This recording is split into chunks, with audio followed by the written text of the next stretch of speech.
What is going on, guys? Welcome back to Pondering Creations Farm. We are hanging out by the pond. I gotta feed these fish, but today we're gonna go back into the garden and I'm gonna show you guys what we have going on back there. We've been doing some work in our fruit garden. I'm gonna give you guys the updates.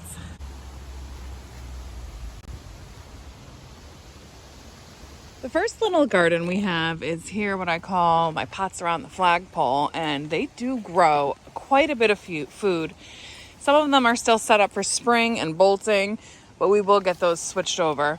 Got a lot of lettuce growing in the green stalk, which is awesome because the lettuce is so clean, so it's a really big time saver with how much you have to wash everything. In 2019, when we first started homesteading, this was our very first garden, and it was our only garden for years. Now, this year, we're doing the tomatoes in it, and I do all perennials down the side. We planted elephant garlic this year, and I've got usually a corn patch in here. I do the baby corn.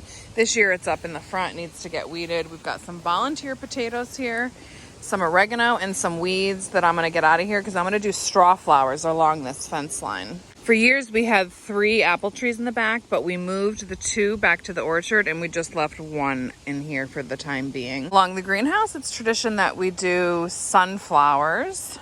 This year I plopped this kale here just to save it from the greenhouse so it wouldn't bolt. And I didn't realize it would be right in the middle of my aisle. So this will get harvested very soon. A couple of years ago, we built these cages and I absolutely love them because it saves so much time because you don't have to stake your tomatoes. We did do more tomatoes this year than we ever have. So we got a little crafty and we're just gonna use this year. And I'm gonna do some vines up the side too, probably some long beans. People say don't plant mint in the garden. I don't listen because we do our own teas and I can never have enough mint. Throughout the tomatoes, we've got nasturtium and beans, and marigolds, sunflowers in the back. And like I said, all hearty stuff down this side. I'm trying elephant garlic for the first time this year. I'll let you know how it is. If you go back and watch one of my first videos, you'll see that I wanted to put this strawberry patch in and it took us 14 years to actually do it. That's why I said it takes 14 years to put in this strawberry patch. But we expanded this garden this year to this whole new aquatic trough and then these 2 raised beds. I mean, come on, we had all these logs. Don't mind the mess up here. We are doing a little bit of cleaning because it just got mulched yesterday. Volunteer chamomile this year. We got to get harvesting that stuff. We've got the baby turkeys out this morning and we still have to feed the sheep. Oh, yay, thank you. Yeah, let's check these guys out. Are they jamming? Oh my God. I love that you can use this hive this year. So what'd you do? You switched the frame for the empty one for this one? Yeah, I put the empty frames towards the middle. Yeah, that was a good idea. They do hate filling up the outside, but I like them filling up the outside, so this is awesome. They're little feet. They're little...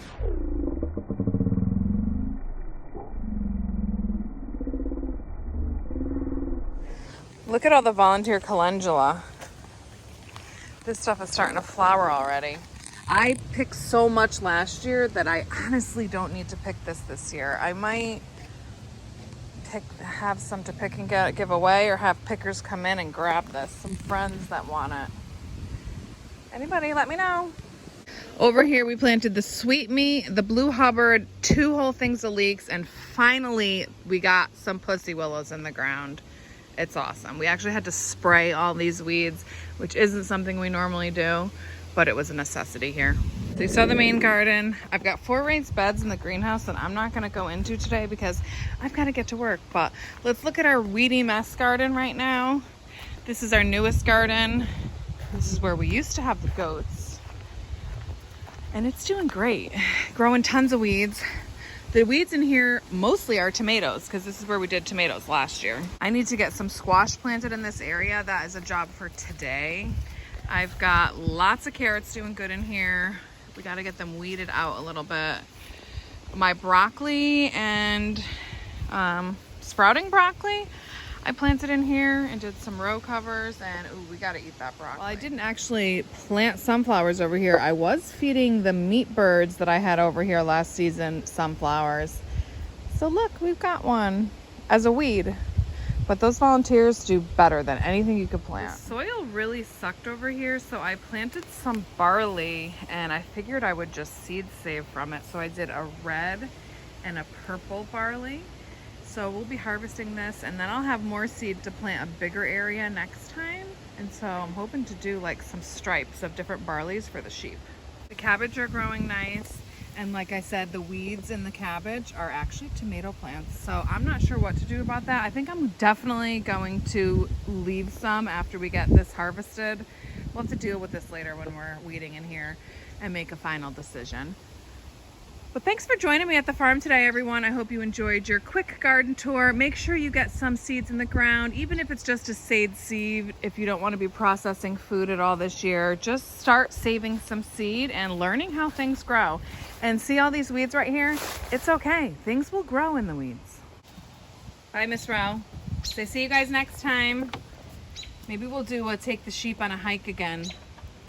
Got this angry mom yelling at me and she like bombs me when I get too close to her nest. And there's the dad. That wind. Today is like the perfect gardening day because it's not hot. There's a nice cool breeze. So happy gardening.